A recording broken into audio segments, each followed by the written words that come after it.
Allah jelaskan di ayat itu apa keinginan orang yang sudah mati. Apa keinginan orang yang sudah mati, sudah masuk kubur, sudah lihat mungkar nakir, sudah dibertanyakan Rabbuka, Madinuka, Man Nabiyuka, dan sudah melihat gelapnya kubur, sudah melihat sempitnya kubur, tidak ada siapa-siapa yang membantu, hanya satu dia mohon kepada Allah.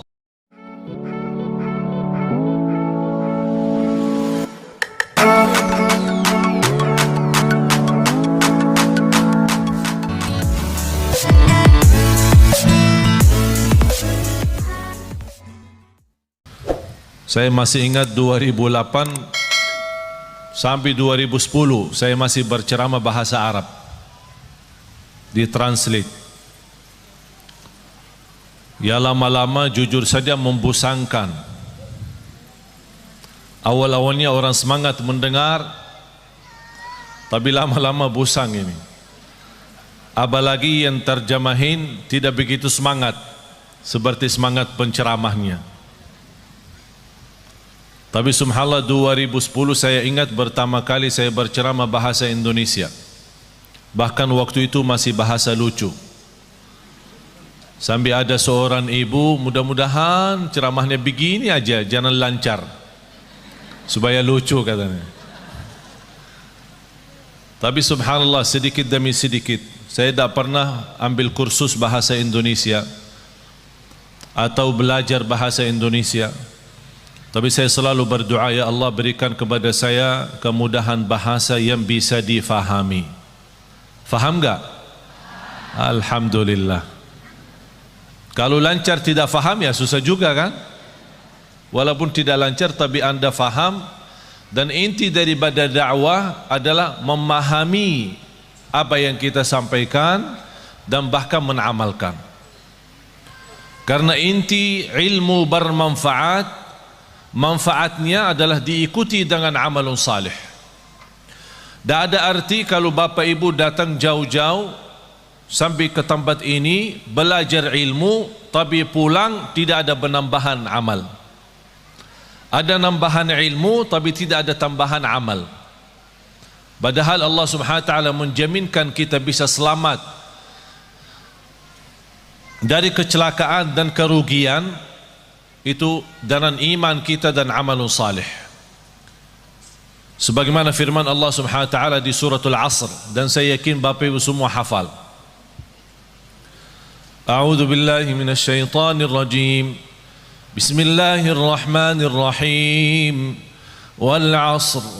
Innal insana lafi khusr. إلا الذين آمنوا وعملوا الصالحات وتواصوا بالحق وتواصوا بالصبر. صدق الله العظيم. Semua manusia, sampai Allah bersumpah, semua manusia dalam keadaan merugi. Innal insana, walaupun disebutkan al-insan itu satu, tapi yang dimaksud jenis manusia, seluruh manusia dalam keadaan merugi. Artinya merugi apa? Celaka dunia akhirat, tidak selamat dunia dan akhirat. Kenapa mereka tidak selamat? Karena mereka dengan segala kenikmatan yang diberikan oleh Allah tidak digunakan untuk mendekatkan diri kepada Allah. Tapi siapa ya Allah yang selamat dari kerugian itu dan dari kecelakaan? Yang memiliki 4 sifat. Illa alladhina amanu. Bisa terjamin tambahan iman dan tambahan ilmu. Semakin tinggi ilmu kita, semakin kuat iman kita. Kenapa sekarang umat Islam zaman ini lemahnya iman? Karena kurang ilmu, bodohnya agama. Indonesia negara yang terbesar penduduknya Islam sedunia, dan sayang sekali Indonesia yang terbesar tidak bisa baca Quran. Malu kita kan? Dan saya bangga ketika saya melihat berkembangan hafalan Al-Quran, apalagi anak-anak kita yang memberi insyaAllah tanda baik Indonesia ke depan insyaAllah lebih baik. Contohnya barangkali Bapak Ibu sudah melihat Musa. Sudah nonton enggak TV? Ini orangnya ini langsung ini. Musa belum usia 6 tahun sudah hafal 30 juz. Sudah hafal, bukan khatam ya. Soalnya bahasa Jawa hafal sama khatam beda. Saya pertama kali datang ke Jawa, saya dengar orang mengenalkan anaknya, oh anak saya sudah khatam. Wih Allah, saya senang, subhanallah. Umurnya segini sudah khatam. Masya Allah, 30 juz ya. Oh ya, kayaknya Ustaz salah faham ya. Bukan hafal, khatam. Iman khatam beda ya? Beda di sini. Katanya kalau khatam seumur hidup satu kali udah luar biasa. Oh fantas ada acara keselamatan. Kalau kita di Madinah bilang khatam berarti sudah hafal, sudah tamat dan boleh jadi imam. Dan budaya itu mohon dirubah. Kok bangga karena seumur hidup satu kali khatam? Na'udzubillahi min zalik. Paling malas kata ulama, itu paling malas bagi umat Islam itu sudah tidak ada kemauan khatam Al-Quran. Paling malas kalau sudah 40 hari lewat dia tidak khatam Al-Quran, dianggap orang itu imannya tidak sempurna. Coba bayangkan, kita bertahun-tahun anak kita tidak bosan main game. Bahkan kita sebagai orang tua berkenan membebaskan anak kita, punya iPad, punya HP, punya PlayStation, PS, semua sudah disediakan. Habis mereka waktunya untuk main saja.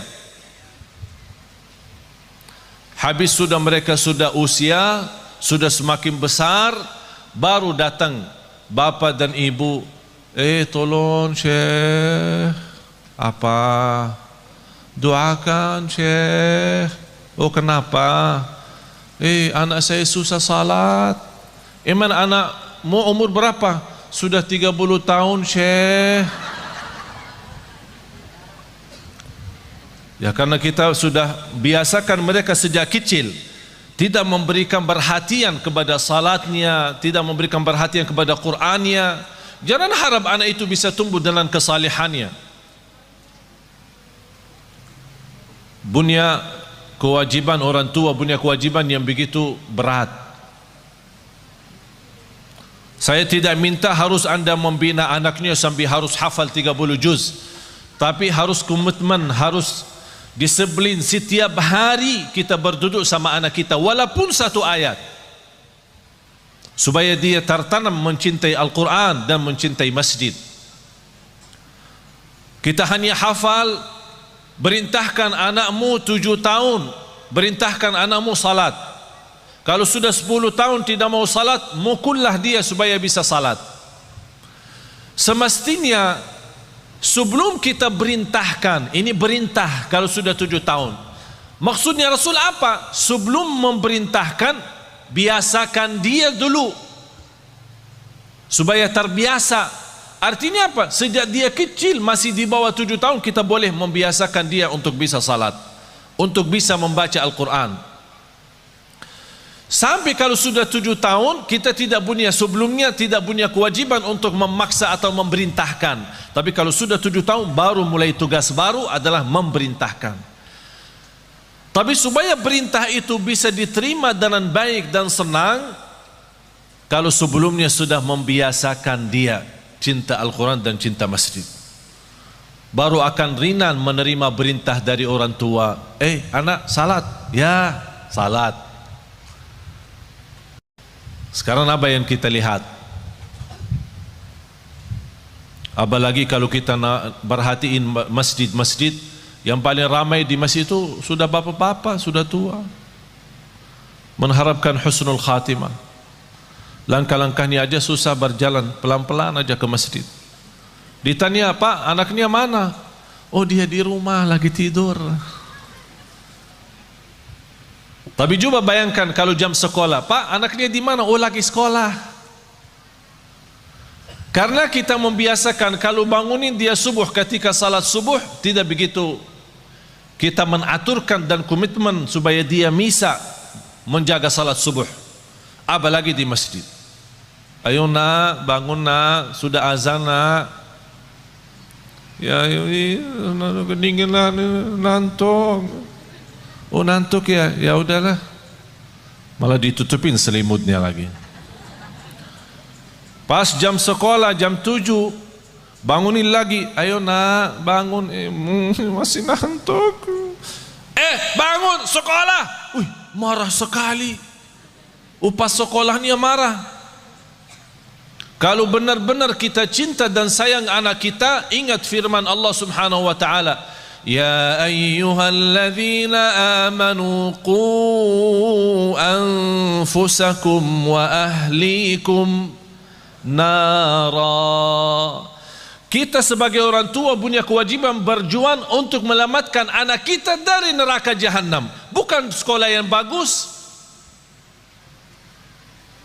Apa artinya sekolah tinggi, kuliah yang terbagus, bahkan bisa keluar negeri, tapi na'udzubillah di akhirat masuk neraka? Apa itu berjuangan? Illa alladzina amanu, mendasarkan iman. Dan semakin ilmu kita baik, semakin banyak mengenal Allah, semakin banyak mendalami Asmaul Husna, semakin banyak memahami Asmaul Husna, semakin tahu keagungan Allah Subhanahu wa taala, kita semakin mendekatkan diri kepada Allah dan semakin nikmat. Karena posisi iman naik turun. Bagaimana supaya naik terus? Ilmu yang bermanfaat. Pertama, ilmu yang sangat dianjurkan adalah ma'rifatullah. Kita lebih mengenal Allah Subhanahu wa taala. Habis iman, amalun salih.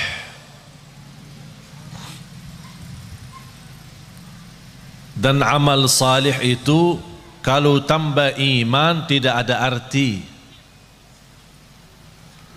Bapak Ibu, amalun salih tambah iman tidak ada arti. Ada enggak orang kafir dermawan? Ada. Terus masuk surga? Kenapa? Dia baik, dermawan, suka bantu yatim, padahal dia non muslim. Bantu yatim, bahkan bisa salurkan uang bangun masjid. Tapi amalan itu tidak ada arti amal salih dan kebaikan karena tambah iman, tidak ada iman. Tapi karena Allah adil, tidak ada balasan baginya di akhirat, tapi tetap karena adilnya Allah, Allah balas kebaikannya di dunia. Biarpun dia orang kafir, dia berbuat baik, Allah balas kebaikannya. Sehat, sukses usahanya, lancar, dan adil Allah SWT. Tapi bagi orang beriman, Allah berikan 2 kali, di dunia dan di akhirat. Itulah kelebihannya iman. Oleh karena itu kalau kita membaca Al-Quran selalu amal salih terlibat dengan iman. Amanu wa amilu. Amanu wa amilu. Kalau tidak ada iman, tidak ada arti amal salih. Dan amal itu harus salih. Bukan semua amal. Ada orang mewakafkan tanpa jualan minuman keras lillahi ta'ala.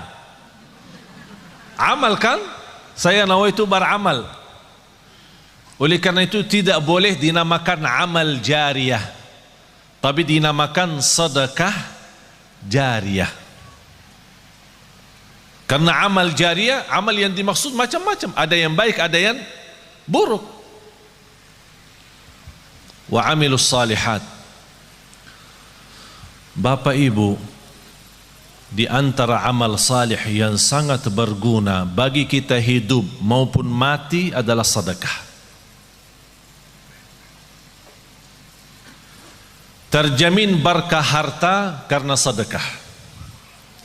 Semakin banyak harta kita, Semakin sedekah banyak, semakin berkah.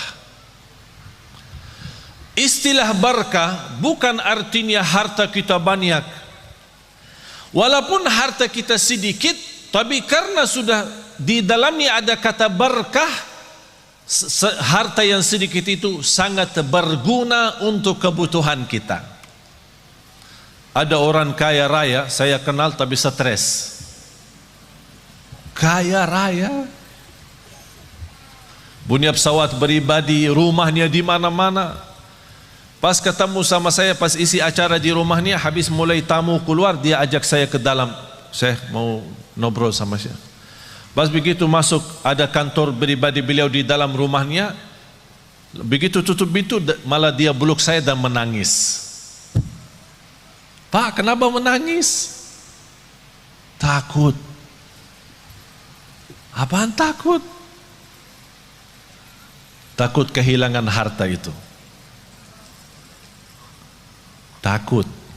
Takut miskin, takut sakit, takut celaka. Hartanya bisa sampai 7 turunan belum tentu habis. Triliunan, tapi takut. Oleh karena itu Bapak Ibu, hidup sederhana apa adanya jauh lebih nikmat daripada berlebih-lebihan. Oleh karena itu orang yang salih, salah satu tanda kesalihannya, harta yang dia sedekahkan jauh lebih banyak daripada yang dia simpan.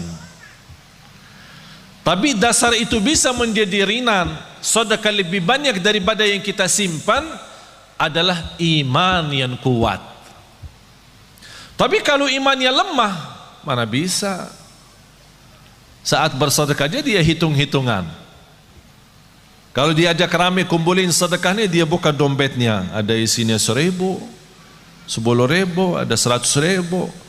Yang keluarin yang mana? Tidak apa-apa, jujur saja, tidak apa-apa. Katanya walaupun sedikit tapi ikhlas. Salah tuh. Itu dulu, masa dulu. Sekarang rubah perkataannya. Lebih baik banyak tapi ikhlas daripada sedikit tidak ikhlas. Harus banyak. Bapak Ibu, saya ceritakan sesuatu tapi bukan, insya Allah bukan riak. Seumur hidup saya sampai titik ini, saya tidak pernah zakat mal. Heran ya, kok bingung Ustaz tidak zakat sih? Kita diajurkan suruh zakat, kok Ustaz tidak zakat? Seumur hidup sampai titik ini saya tidak pernah mengeluarkan zakat setiap tahun. Kenapa? Karena saya tidak suka simpan duit. Kalau tidak ada duit bagaimana ada zakat? Ada zakat kalau ada nisab kan? Ada nisab, ada haul. Kalau tidak ada nisabnya mana boleh zakat?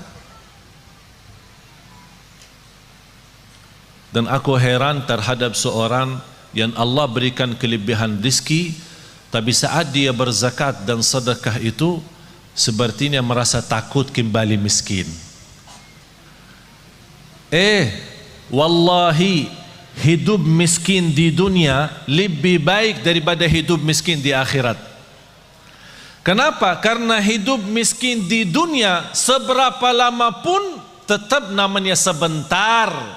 Tapi kalau di akhirat kaya selama-lamanya atau miskin selama-lamanya, tidak ada batas. Oleh karena itu bahagia seorang yang saat dia bersedekah dia sudah ingat, saya lagi isi tabungan akhirat saya, supaya nanti kalau saya hadap Allah hari kiamat, rekening akhirat saya masih banyak. Subhanallah, luar biasa. Oleh karena itu sedekah termasuk salah satu amalan yang sangat berguna bagi orang yang hidup maupun mati. Sampai ada sahabat, ya Rasulullah, ibu saya meninggal, apa yang harus saya bisa berikan? kepada ibu yang berguna, padahal ibu saya sudah meninggal. Kata Rasulullah, bersedekah. Bahkan Bapak Ibu tolong simpan surah Al-Munafiqun, surah 63 ayat 10. Surah 63, tolong simpan ya, ingat ya, jangan lupa. Surah 63 ayat 10. Allah jelaskan di ayat itu apa keinginan orang yang sudah mati. Apa keinginan orang yang sudah mati, sudah masuk kubur, sudah lihat mungkar nakir, sudah dibertanyakan Rabbuka, Madinuka, Man Nabiyuka, dan sudah melihat gelapnya kubur, sudah melihat sempitnya kubur, tidak ada siapa-siapa yang membantu, hanya satu dia mohon kepada Allah. وَأَنْفِقُوا مِمَّا رَزَقْنَاكُمْ مِنْ قَبْلِ أَنْ يَأْتِيَ أَحَدَكُمُ الْمَوْتُ فيقول رب لولا أخرتني إلى أجل قريب فأصدق وأكن من الصالحين. Ketika manusia menghadapi kematian dan bisa menyebutkan keinginannya dan cita-citanya, ya Allah, tundalah kematianku, ya Allah, kembalikanlah aku dari kubur supaya aku bisa bersedekah kembali. Bukan bisa salat malam, bukan bisa baca Quran, bukan bisa puasa Isnin Kamis, bukan bisa berbakti baik sama orang tua, bukan supaya saya bisa haji umrah, bukan saya bisa nikmati Ramadan. Semua itu baik, tapi satu yang dia sebutkan, supaya saya bisa bersedekah kembali. Kenapa? Ulama menjelaskan, kenapa orang yang menghadapi kematian dan masuk kubur ingin kembali ke dunia untuk hanya bisa bersedekah lagi? Karena dia sudah lihat begitu dahsyat pahala sedekah yang telah dia berikan. Oleh karena itu dia mengharap, ya Allah, kalau memang begini, tolong kembali lagi ke dunia, tundalah kematianku supaya harta yang saya masih simpan bisa saya habiskan di jalanmu. Allahu Akbar. Sedekah itu luar biasa.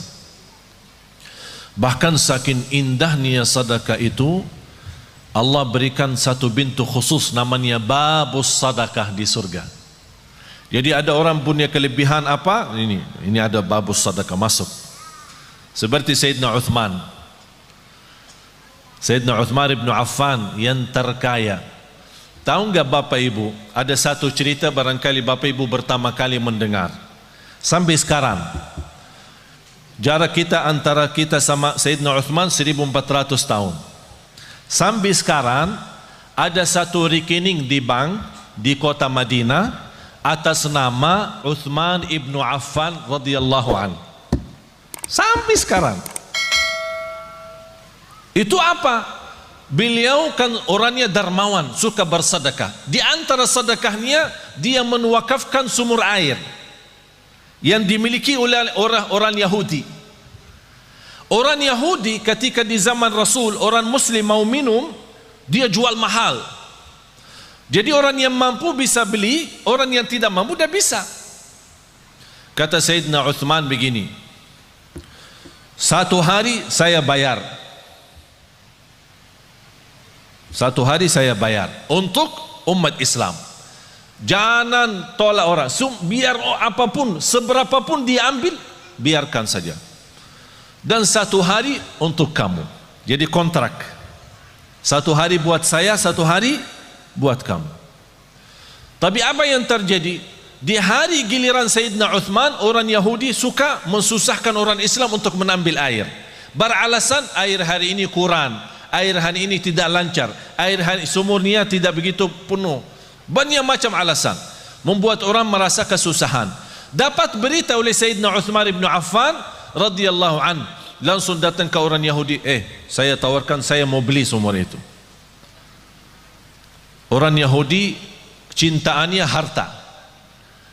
Dia berkata, kalau berani ya saya bayar, saya jual mahal. Mahal banget.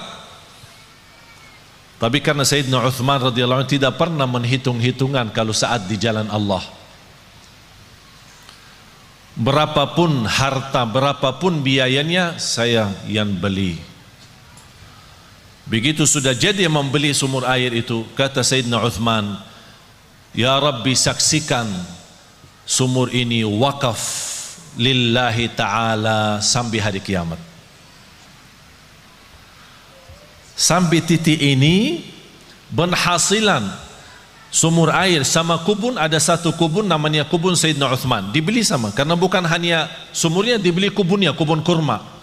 Semua penjualan hasil kurma daripada airnya di mana-mana pun masuk rekening Sayyidina Uthman. Sampai dia meninggal dunia masih ada bergilar hartanya, terus berjalan. Subhanallah. Bapak Ibu, sedekah itu luar biasa. Terjamin husnul khatimah dengan sedekah. Wallahi, tidak ada orang yang istiqamah dan cinta sedekah pasti dapat husnul khatimah. Selamat dari kecelakaan, selamat dari kematian buruk. Kalau kita bilang kecelakaan termasuk kebakaran, bahkan disebut dalam hadis selamat dari kematian mendadak. Karena salah satu ciri hari kiamat, akhir zaman, banyak meninggal dunia mendadak. Pas naik mobil meninggal, pas lagi makan meninggal, mendadak namanya. Supaya selamat dari mendadak, jangan sampai kita mati dalam keadaan buruk maupun mendadak, jagalah sedekah. Allah lindungi dari kematian mendadak, dari kematian buruk, dari kematian kecelakaan. Bahkan sedekah itu menjaminkan ridha Allah. Sedekah itu membadamkan kemurkaan Allah. Kalau Allah lagi murka sama kita, Allah marah sama kita, supaya Allah angkat kemarahannya lewat apa? Bukan haji, umrah, puasa, tidak ada, sedekah. Terjamin terhapus dosa kita lewati sedekah. Semua yang saya sebutkan ada lebih daripada 100 manfaat daripada sedekah. 100 manfaat. Bahkan sedekah itu bisa menjadi berkah bagi keturunan kita. Siapa yang ingin punya anak salih salihah, jagalah sedekah. Siapa yang ingin berbakti baik sama orang tua, walaupun orang tua sudah meninggal dunia, lewati sedekah. Oleh karena itu Bapak Ibu, setiap anda bersedekah dimanapun, tolong jangan lupa nawaitu untuk orang tua. Bahkan ada satu riwayat diceritakan ketika orang tua meninggal dunia, mereka dalam keadaan susah, dihantarkan oleh malaikat membawa cahaya kepada mereka. Begitu mereka melihat munculnya cahaya dari jauh, mereka membuka matanya dan memperhatikan, itu dari mana cahaya itu? Cahaya yang menenangkan. Malaikat menjawab, ini cahaya sedekah anakmu. Subhanallah. Bahkan sedekah termasuk salah satu amalan yang melindungi kita dari siksa kubur. Semua kita akan sama-sama masuk siksa kubur. Semua akan masuk kubur. Rumah kita yang baru, tahu nggak rumah yang baru? Belum ya? Belum pernah ke sana ya? Belum. Biasa kalau kita mau beli rumah, kita biasa survei kan? Survei, senang beli, tidak senang cari yang lain kan? Kuburnya rumah kita yang baru. Sudah disurvei belum? Survei. Harus tahu rumah saya yang baru di mana, posisi saya di mana nanti, tetangga saya siapa, apakah dekat jalan raya atau dekat mall. Tahu, harus tahu kuburnya di mana. Wallahi Bapak Ibu, salah satu yang membuat kita mudah bersedekah, kita ingat kubur rumah kita baru. Kita ingat. Kalau kita ingin, saya minta sekali aja. Biasanya kalau di Indonesia malam minggu libur, Jadi orang-orang mengajak keluarga senang-senang, makan malam di mana gitu, berhiburan. Kalau di Surabaya kemana? Biasanya malam minggu ya? Ke mall ya? Ya udah sekali-kali malam minggu dikubur. Ajak. Apalagi kubur di Indonesia sudah gelap. Gelap alami ya, bukan masuk ke dalam, di luar aja sudah gelap. Jadi enak, suasana enak. Duduk aja, tidak usah panjang lebar, duduk aja. Duduk. Apalagi kalau di samping kubur lagi terbuka, wow, luar biasa tuh. Biar bisa pandangannya enak. Subhanallah. Masa ini rumah saya? Ukurannya berapa sih? Ya boleh sekarang ketawa. Boleh ketawa. Tapi Allah saja yang Maha tahu bagaimana keadaan kita nanti di dunia kubur. Oleh karena itu jamaah sekalian, wallahi hidup ini serius. Hidup ini sangat serius. Sudah habis waktunya bercanda, habis waktunya berketawa, habis waktunya untuk dunia saja. Dan banyak ciri-ciri, semakin banyak ciri hari kiamat. Itu memberikan tanda hari kiamat semakin dekat. Bahkan yang lebih dekat adalah kematian. Tidak ada yang bisa jamin berapa sisa umur kita. Sekarang kalau saya bertanya, yakin hidup atau yakin mati? Bukan yakin hidup. Yakin mati daripada yakin hidup. Kenapa? Karena tidak ada yang bisa jamin hidup sampai besok. Tapi bagi orang yang bersedekah, kapanpun dijemput kematian, dia siap. Dan saya minta bukan sedekah yang biasa-biasa, tapi sedekah yang luar biasa. Jangan kita sedekah biasa tapi minta ya Allah berikan rezeki yang luar biasa. Harus kita juga adil. Harus kita adil. Allah akan berikan yang luar biasa kalau kita juga bersedekah yang luar biasa. Wallahi Bapak Ibu, yang namanya harta bukan yang kita simpan, tapi yang harta sesungguhnya adalah yang kita memberi. Itulah yang namanya harta kita. Tapi yang harta kita simpan, wallahi bukan harta kita. Karena besok meninggal dunia dinikmati oleh ahli waris. Bahkan bisa ahli waris salah guna dan dosanya kita tanggung. Saya punya teman, keluarganya hampir 7 tahun bersaudara, pecah kakak adik, tidak bersalaman, tidak bersilaturahim, tidak, ini sebab harta. Teman saya di Mahkamah Agung menceritakan ada keluarga 20 tahun mondar-mandir ke mahkamah, urusan harta belum selesai, 20-an tahun. Harta menyakitkan, harta memecahkan. Apa guna harta kalau seperti itu? Na'udzubillah. Harta yang berguna, yang membuat kita senang, yang membuat kita bahagia, itulah yang namanya harta nikmat. Oleh karena itu kata Rasulullah, sebaik-baik harta di tangan hamba yang salih. Sebaik-baik harta di tangan hamba yang salih. Kenapa di tangan hamba yang salih? Karena hamba yang salih tidak pernah salah guna harta itu. Bahkan dia menjadikan harta jembatan menuju ridha Allah, menuju surga Allah. Jangan Anda berkata, saya tidak bisa berikan apa-apa.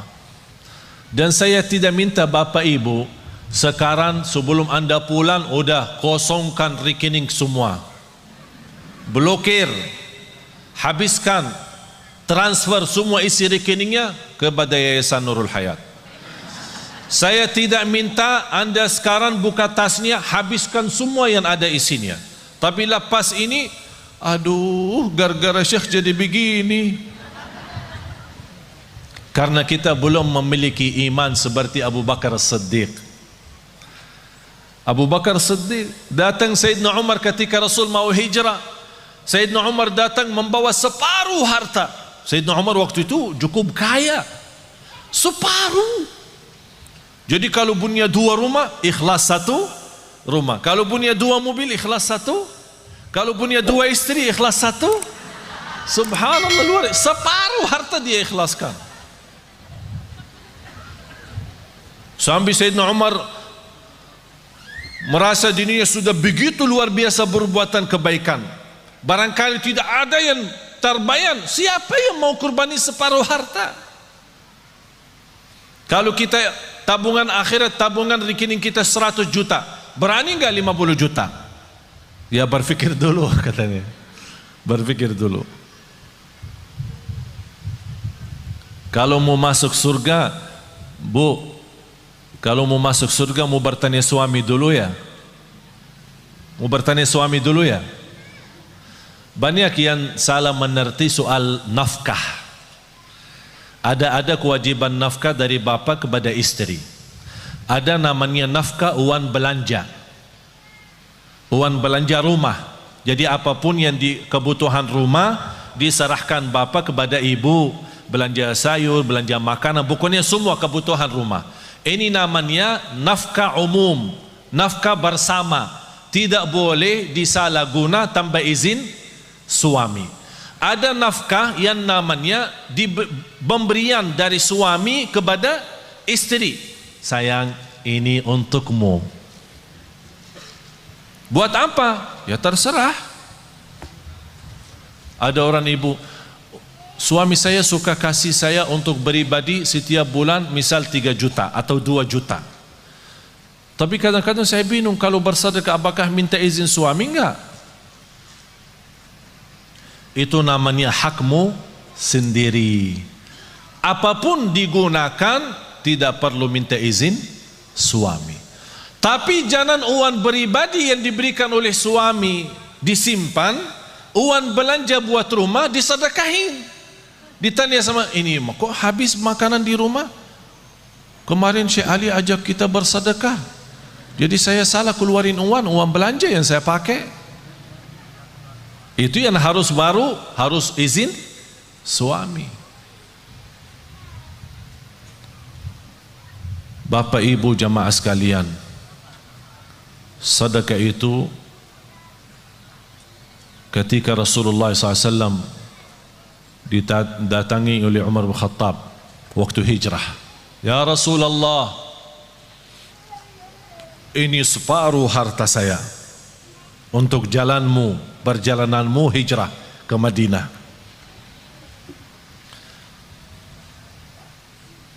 Rasulullah bertanya, apa yang kamu sisakan untuk keluargamu? Alhamdulillah masih tersisa separuh. Datang Sayyidina Abu Bakar, dilihat sama Sayyidina Umar, berapa sih mau diberi sama Abu Bakar? Aku aja sudah separuh. Tidak terbayang apa yang akan diberi oleh Sayyidina Abu Bakar. Ya Rasulullah, ini hartaku. Apaan ini? Ini hartaku semuanya.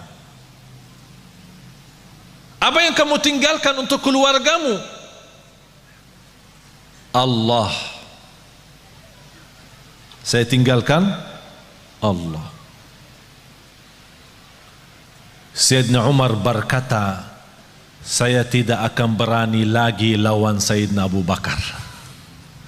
Tidak bisa lagi ini. Gimana Sayyidina Abu Bakar istimewa sendiri.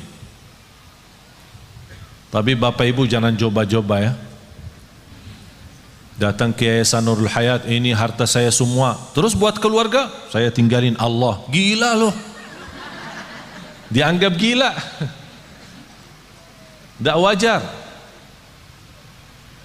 Tapi yang saya minta Bapak Ibu, boleh Anda bersedekah, tapi tolong sekali-kali kita tunjukkan sedekah yang terbaik. Segala sesuatu kalau berlebihan ujung-ujungnya tidak baik selain sedekah. Walaupun berlebihan tak ada rugi. Wallahi terjamin barakah, rizkinya terjamin lancar, bahkan membuat hati kita tenang karena kita hidup apa adanya.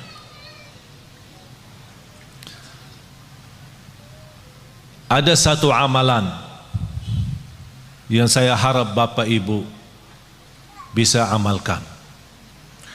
Dan sebenarnya saya selama di Indonesia, saya melihat gerakan zakat di Indonesia cukup luar biasa.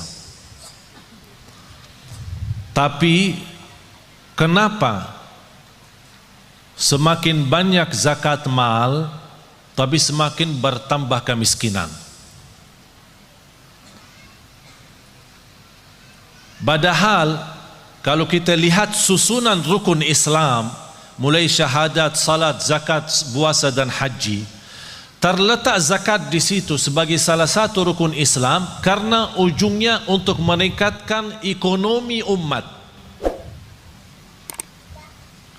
Tapi karena kita salah gunakan zakat, salah membagi zakat, menjadi akhirnya yang menerima zakat tetap menjadi tukang minta.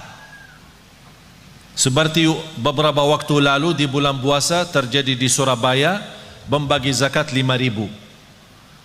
Sampai di kampung itu gesa-gesa orang, ada yang terinjak, ada yang terluka karena katanya zakat beroran 5.000. Ada di satu daerah 20.000. Ini bukan namanya zakat. Dan bukan begitu ajaran Islam untuk menjalankan zakat. Saya pernah diajak sama orang kaya kepada salah satu pesantren. Dia bawa uang banyak. Bayanan saya, dia musarahkan kepada pesantren untuk kebinaan. Pas begitu sampai di sana, dia minta anak-anak santri dikumpulkan. Semuanya antri satu persatu dan dia kasih mereka 50 beroran. Habis itu dia minta sama, ya Syekh tolong ikut bantu bagi. Tidak mau saya bagi, karena bapak itu salah menjalankan zakat seperti ini. Zakat itu lebih baik kita membina seorang, 2 orang, 3 orang, tapi bina total sejak dia kecil sampai besar.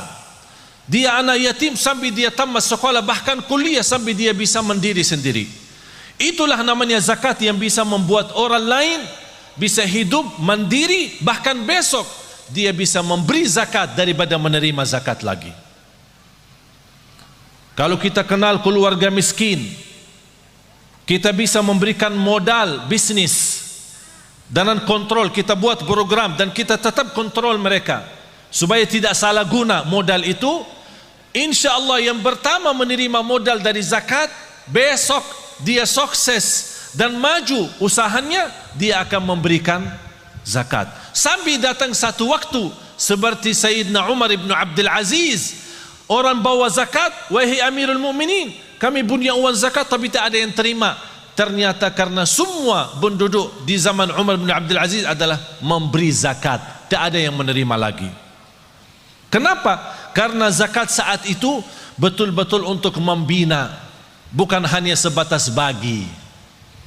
Oleh karena itu saya harap termasuk Yayasan Nurul Hayat tolong difikirkan bagaimana cara orang-orang yang kita lihat dia baik, salih, salihah, tapi dibutuhkan pimpinan, dibina mereka supaya mereka bisa berusaha sendiri, berbisnis sendiri, apapun yang mereka mampu, apa itu dalam jahitannya, apakah itu dalam masakan makanan, apa itu, apa saja kemampuan mereka, kita bisa support mereka dengan modal zakat.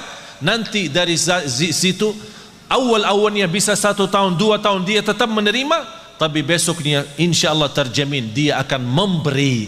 Akhirnya lama-lama semakin sedikit berkurang menerima, semakin banyak bertambah memberi. Akhirnya di situ tambah kekayaan umat dan terlihat ekonomi umat Islam semakin membaik. Itulah inti daripada zakat. Oleh karena itu jamaah sekalian, kalau anda punya uang untuk zakat, jangan dipecahkan.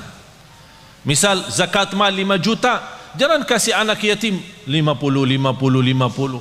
Bina 1 anak yatim, bina 2 anak yatim, dan dibantu insya Allah sama Yayasan Nurul Hayat. Kira-kira dibutuhkan pembiayaan bertahun, sekolahannya, kesehatannya, pakaiannya, semua segala, belajarannya, pendidikannya. Apa yang dibutuhkan seorang anak di usia gini sampai 1 tahun, dihitungkan kira-kira biayanya berapa. Alhamdulillah terhitung kira-kira dalam 1 tahun 3 juta. Berarti uang zakat kita 6 juta bisa membina dua orang.